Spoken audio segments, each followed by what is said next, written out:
এক ভিখারি একটা নোংরা পুরনো বাটি নিয়ে রেল স্টেশনে ভিক্ষা করতো আর বাটি নাচিয়ে নাচিয়ে গান করতো, আপনি গরিবকে সাহায্য করলে ওপরওয়ালা আপনাকে সাহায্য করবে।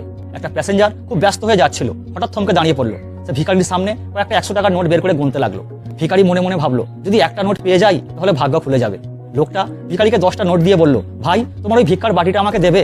ভিখারি কিছু বলতে যাবে তার আগে আরো 10টা নোট বের করে বলল, এবার দেবে?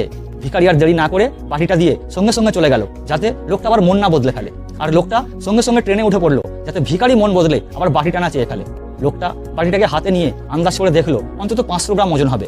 লোকটা ছিল ধাতুর জহরি। সে বুঝে গিয়েছিল ওই নোংরা পুরনো বাটিটা আসলে সোনার।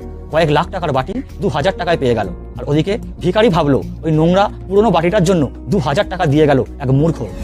ছোট্ট গল্প আমাদের শেখায় যে আসল মূর্খ কে।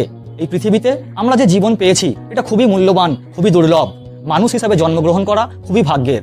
কিন্তু আমরা যদি নিজেকে মূল্য না দিই,